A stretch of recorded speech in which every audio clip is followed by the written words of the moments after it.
Namo Phat, good morning. Thank you for joining me for our daily practice check-in.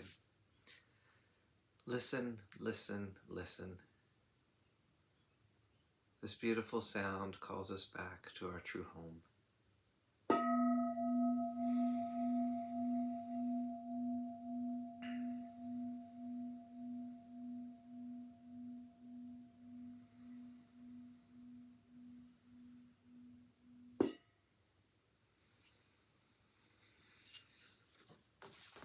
The fourth mindfulness training. Aware of the suffering caused by unmindful speech and the inability to listen to others, I vow to cultivate loving speech and deep listening in order to bring joy and happiness to others and to relieve others of their suffering. Knowing that words can create happiness or suffering, I'm determined to speak truthfully with words that inspire self-confidence, joy, and hope. I will not spread news I do not know to be certain, and will not criticize or condemn things of which I am not sure.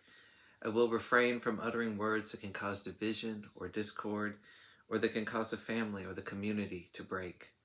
I am determined to make all efforts to reconcile and resolve all conflicts, however small.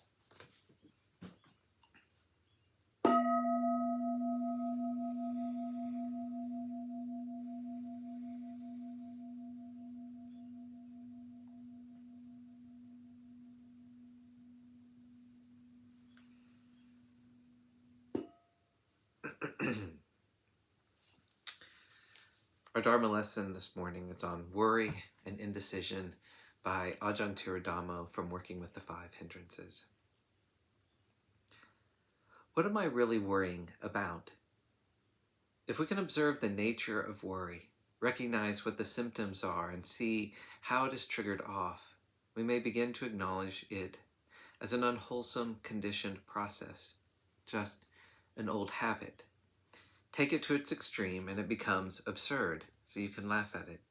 Especially if we can open to the unpleasantness of it, we naturally learn to let it go, to decondition this habit tendency. Personally, I was a real worrier, as I had been educated to always have everything planned out beforehand. However, when I finally realized that this was impossible in a continuously changing world, and only making me more anxious, I then re-educated myself to drop it and go with the flow much more. Sometimes worry may rise again, but now we have a new relationship to it, based upon clear seeing and wisdom. Indecision. In fact, we can never be certain about every consequence. Once we have weighed up certain courses of action, it may be worth at least trying out the most favorable one to test the water. In this way, it changes from a mental concept to a concrete action, and we may get another perspective on it. As it's said, the path up the mountain begins with one step. Rather than being too perfectionistic, it may be more useful to aim for merely a reasonable decision or a well-considered action and be humble enough to learn from our mistakes. If we are really unable to decide, we could just follow our usual course. Then perhaps necessity will decide for us. Sometimes the feeling of having to make a decision is based upon some not very skillful cause, such as restlessness, boredom, etc.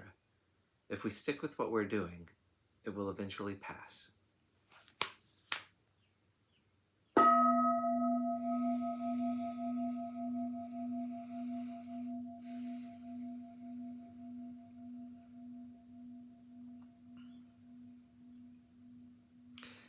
May all beings be well.